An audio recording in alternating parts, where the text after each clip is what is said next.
굿모닝 프레지던. 안녕하세요. 네, 안녕하세요. 오랜만입니다. 예, 오랜만인가요? 저는 그렇죠. 오랜만이에요. 그렇죠. 제가 원래 지난 주인가에 아마 일정 때문에 아마 좀 맞습니다. 한번 제가 좀 빠지고 아마 장자방께서 아마 맞습니다, 맞습니다. 프로에 나오셨어요. 그래서 그 프로가 그렇게 데이트를 쳤구나. 그러니까 그래서 제가 빠지니까 조회수가 확 올라가가지고 제가 사실 심각하게 야 이거 큰일 났다.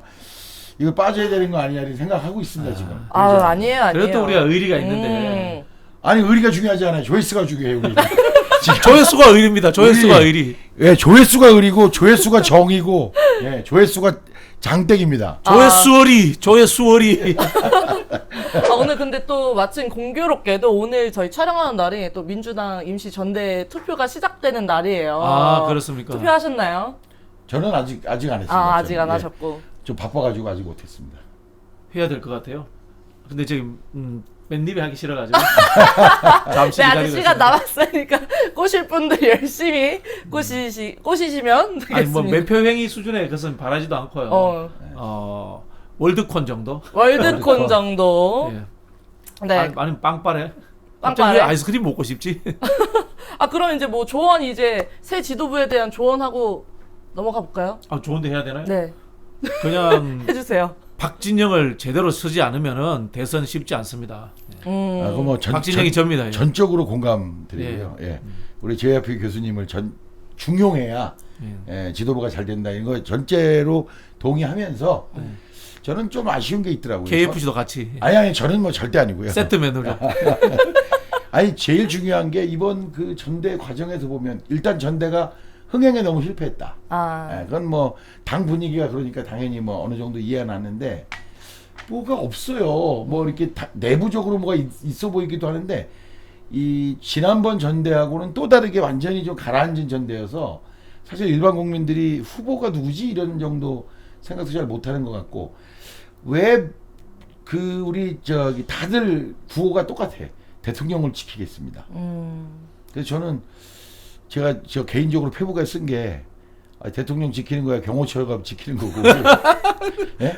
백의경비에 단됐고. 그러니까 그러면 백일 경비단이 지키는 거지 뭘 당 대표가 지켜요. 정말 당 대표가 할 일은 사실은 어떻게 해서 민주당의 지지도 그다음에 대통령 지지도를 끌어올릴 만한 정책들의 메시지를 던지느냐 그리고 그러한 화두를 가지고 민주당이 전국을 주도하느냐 뭐 이런 거를 해야 되는데 그냥 다 대통령을 지키겠습니다. 그래가지고 제가 고민이 좀 있었습니다. 예. 그러니까 네. 자기 이야기가 없잖아요. 대통령을 지키겠다, 공정한 관리자가 되겠다. 그렇죠. 그 이야기 뭐냐면은 자기가 지도자가 아니라는 이야기예요. 지도자를 뽑지 않는 선거에 국민들과 당원들이 큰 관심이 없는 게 당연하죠. 야 역시 저런 현상을 보는데 흐름을 보시네. 야 역시 한수위시라는 게 제가 오늘 뭐 새롭게 느낍니다. 네, 그럼 이제 또 국민들이 전대에는 좀 관심이 없었지만 이거에는 관심 많으실 것 같아요. 다시 대선 동향 오늘 한번 다시 짚어보도록 하겠습니다. 우리 이 전에 지난 26일에 김두관 의원님께서 대선 출마를 공식화하셨어요. 혹시 그러니까 알죠 저도. 네네. 근데 그건 공식화라는 말이 참 애매한데 원래 우리나라 이게 왜 그런지는 모르겠는데 우리나라 일종의 관행이잖아요. 그 국회 나가서 국회 그 소통관에 가서 앞에서 발표하는 게 공식 선언이고 언론에다 얘기하는 건 공식화고 슬쩍 흘리는 건 또 뭐예요? 뭐 이런 약간의 이제 그런 게 있는데 공식적 흐름? 뭐 그런 게 있는데 김두관 의원께서 뭐 어느 언론 인터뷰에 대권에 출마하겠다는 뜻을 분명히 하셨는데 뭐 그거야 지난번에 박용진 의원도 이미 벌써 한 6개월 넘지 않았나요? 박용진 의원 대선 출마한다는 얘기는 그러니까 그렇게 보여지고 지금 민주당 보궐선거 참패 이후에 두 가지 흐름이 크게 있습니다. 전반적으로 보면 어떤 흐름이 있냐면 하나는 미우나 고우나 이재명 중심으로 똘똘 뭉쳐서 대선 이기자 이런 이제 흐름이 하나가 좀 더 크게 모인 것 같고요. 또 하나는 이와 정반대로 그래도 죽어도 이재명은 안 돼. 이 흐름이 있어요. 그리고 심지어는 지금 단계 민주당 게시판에요. 1인 24시간 1회밖에 글을 못 쓰게 막아버렸어요. 그건 맞는 이야기네. 잘했네. 왜냐하면 너무 안 좋은 얘기만 계속 올라오니까 당에서 네, 그냥 그걸 예. 조치를 해버렸더라고요. 네. 그 얘기는 뭐냐? 그것이 옳으냐 그러냐 이런 얘기가 아니라 극성스러운 흐름이 하나가 있다는 거예요. 근데 그게 야 죽으나 사나 미운하고 오나 그냥 이재명하고 똘똘 뭉쳐서 야당하고 싸워서 이기자. 이 흐름이 생기고 이 흐름이 더 커 보일수록 그런 흐름은 또 하나 강력해진다는 특징이 있어요. 그런데 그런 차원에서 이러한 새로운 제3후보의 뭐 제3후보까지는 아직 아니라 하더라도 자꾸 등장하는 건 저는 대선판을 일단 풍요롭게 하는 비가 많이 내려야 바다에 그 뭐라 그럽니까 그 영양분이 많이 공급되어 가지고 그래서 이제 물고기가 잘 살듯이 저는 그런 면에서는 우리 김두관 의원의 출마 결심이 의미가 있지 않겠냐 이런 생각이 듭니다. 우리 저기 김두관 의원님의 출마가 그냥 비가 아니라 폭우 정도가 됐으면 좋겠습니다. 아 저는 뭐 당연히 그렇고요. 장대비가 됐으면 좋겠어요. 사실은 다른 분이라도 저는 우리 지금 같은 이런 상황에서는 한 대여섯 명 정도가 정말 막 정책 경쟁 막 뭐 메시지 경쟁 이런 거 해가지고 국민들로부터 많은 관심을 받아서 본선에 올라가지 않으면 상당히 위험하기 때문에 저는 그런 것들은 앞으로 더 이어져야 된다 이런 생각을 갖고 있습니다 기본적으로. 네, 또 그러면 김두관 의원님이랑 또 기사가 또 박빙으로 나섰던 게 이제 유시민 전 장관님께서 이제 대선 전망을 이제 정치 비평을 하시면서 이거 대선 출마 시그널 아니냐 이런 내용들이 나오고 있는데 어떻게 보시나요? 제가 그 예언을 하겠는데요. 네. 유시민 장관이 곧 내려옵니다. 어? 유시범 내려옵니다. 범 내려온다. 내려온다. 출마할지 안 할지 모르겠고. 저는 그럼 여기서 한 가지 하죠. 저는 유시민 장관은 이미 오래전에 출마 자체는 접었다고 저는 개인적으로 보고 정치 비평이라는 건 뭐 누구나 할 수 있는 거 우리도 하는데요. 뭐 여기서 이 자리에서 프레지던트 TV를 통해서 이제 하는 건데 저는 나오진 않으실 거다. 왜냐하면 제가 적지 않게 유시민 장관 책을 많이 읽었는데 이분이 갖고 있는 뚜렷한 선이 있어요. 그래서 자기는 안 하겠다는 건 분명한 것 같습니다. 그럼에도 불구하고 이제 저는 유시민 장관이 산에서 내려와야 된다. 아 내려와야 된다. 산에서 내려와야 된다. 뭐 저는 그건 동의합니다. 예를 들자면은 본인이 출마 안 하더라도 다음 대선 주자 옆에 서줘야 된다. 그건 중요한 이거 말씀입니다. 굉장히 저는 중요한 이야기라는 생각이 들고요. 우리가 과거 한번 보세요. 김대중 대통령이 대통령 되는 과정에서 JP도 옆에 세웠어요. 그렇죠. 노무현 네. 대통령이 대통령이 되는 과정을 보세요. 주위에 정치적 스타들이 굉장히 많았어요. 그 당시 정동영 의원도 스타였고 추미애 의원도 그 당시 스타였고. 근데 지금 대통령 후보 외에 스타인 사람이 별로 없는 지금 정치적인 상황이에요. 대통령 후보조차도 스타가 아닌 상황이에요. 솔직히 말씀드리면. 그런 상황에서 저는 스타성 있는 사람이 내려와야 된다라는 말씀을 드리는 거고, 한편으로 보면은 이런 식으로 우리가 당 중심에, 국회의원 중심에 대선판을 짠다면은 지난 서울시장 보궐선거 재판이 될 수 있습니다. 그런 측면에서 저는 플러스 알파를 만들어낼 수 있는 다양한 영역의 사람들이 선거판에 붙어줘야 된다. 그렇죠. 그 말씀을 드리고 싶은데, 제가 예상컨대 이거 예측입니다. 100% 국민의힘은 국민의힘과 제3지대와 통합하는 방식으로서의 단일화하는 방식으로서 시너지 효과를 내려고 할 겁니다. 또 그건 왜? 당연하죠. 한번 해먹어 봤거든. 예. 똑같은 방향을 취할 건데 우리는 또 똑같이 그대로 당해서는 안 되는 거예요. 그럼 뭐냐면은 민주당 밖에 플러스 알파를 만들어야 되고, 꼴배기 싫은 군소 정당이라도 연합하고 하면서 뭐 이른바 뭐 빅텐트라는 표현도 좋고요. 네. 민주 진보 뭐 공동 정부라도 좋고, 이런 것들을 가지고 정치적 프로모션을 끊임없이 만들어내는 그런 기획을 해야 됩니다. 저는 거기에서 가장 중요한 의미 있는 주자가 유시민 같은 사람이다. 또는 좀 약하지만 심상정 같은 사람도 적당히 마음에 안 들더라도 버리면 안 된다. 저는 그런 주장을 말씀드리는 겁니다. 이왕에 그것까지 말씀하셔서 그랬어요. 저는 개인적으로 이런 생각했어요. 만약에 서울시장에 박영선 후보가 당선되면 부시장에 김진애 의원을, 그러니까 전 의원이죠 이제 의원을 좀 기용할 필요가 있겠다. 그래야 서울시장 선거의 결과가 전반적으로 대선을 준비하는 큰 판을 이제 까는 역할을 하겠다라고 생각했는데, 뭐 어차피 선거에서 졌고, 그러니까 김진애 의원 카드가 사실은 떠 있는 건데, 크게 보면 어떤 게 있냐 하면, 우리가 지금 촛불 혁명을 했다고 우리가 이제 표현하지 않습니까? 네. 근데 그 촛불 혁명을 통해서 문재인 정부가 섰대.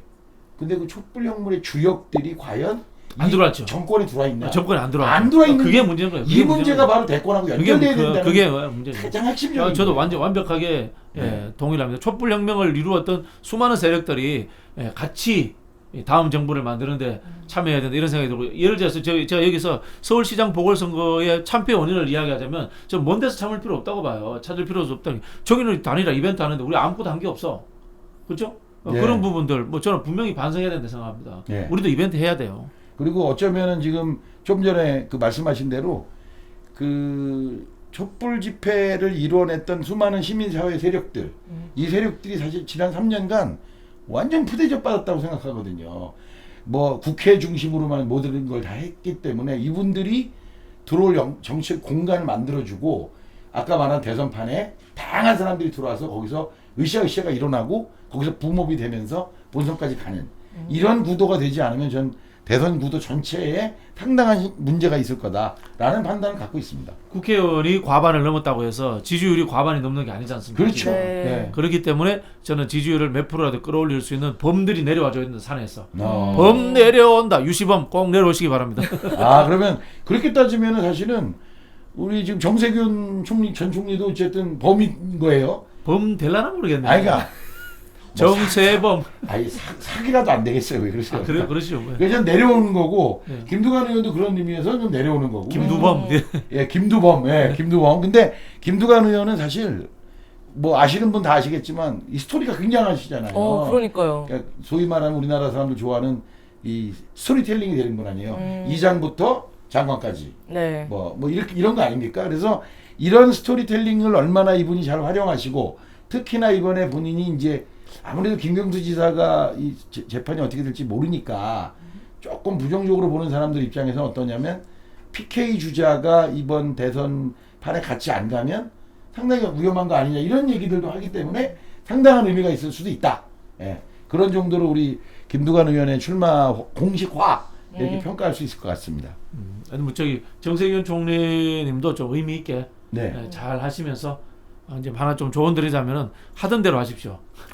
중요한 것 같아요. 하던 대로 하십시오. 하던 대로 해라. 스타일 바꾸면은 더 힘들어집니다. 약간 무슨 요즘에 최근에 약간 날카로운 것 때문에 그러신 것 같은데. 네. 예, 그렇죠. 정세균 총리의 장점이 날카로운 건 아니죠. 그렇죠. 원래. 네. 그렇죠. 네. 그럼 또 이제 야당 보면은 이제 황교안 전 대표님께서 갑자기 1년 만에 국회를 방문하시더니 대권 도전은 국민의 뜻을 받아들여야 약간 이런 말을 흘리셨어요. 이거 대권 출마에 거의 뭐 99% 마음이 있다는 얘기 아닌가요? 감사하죠. 땡큐죠. 네. 땡큐죠. 땡큐죠. 그 윤석열 총장도 같은 검사하고 후배니까 많이 지도하시고 채찍질 해주십시오. 채찍질. 그럼 더 보면 이제 홍준표 의원님이랑 이제 유승민 전 의원님 그리고 원희룡 지사님도 뭔가 대선에 꿈틀꿈틀대는 삼룡으로 떠오르고 있는데 이건 어떻게 보시나요?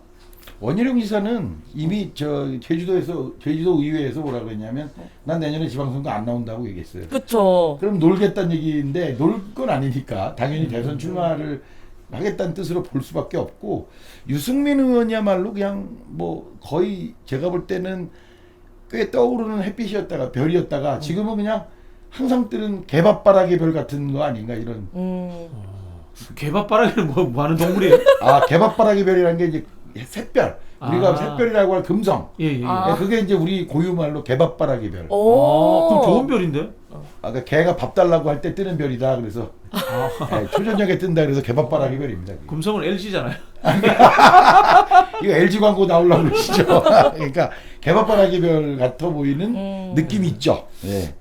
그냥 시들시들해질 것 같아요. 네, 그러니까 그냥 항상 떠 있어서 예. 뭐 조금 개밥바라기 별은 빛나기라도 하는데 양반은 그냥 항상 거기 있는. 그러니까 이게 한번 출마했던 사람 정도면은 뭐 박근혜 대통령이 과거에 경제민주화 뭐 네. 747 이런 거 이야기했던 것처럼 그런 거 하나 만들어야 되는데 4년 동안 뭐 했는지 모르겠어요. 그러니까요. 네. 참 정책 전문가라고 하는데 참 아쉽다라는 생각이 들고 전반적으로 보면 그런 면을 우리가 지금 오늘 이게 다 한 말을 좀 뭉뚱그려 보면 영남에서 국힘당 5선,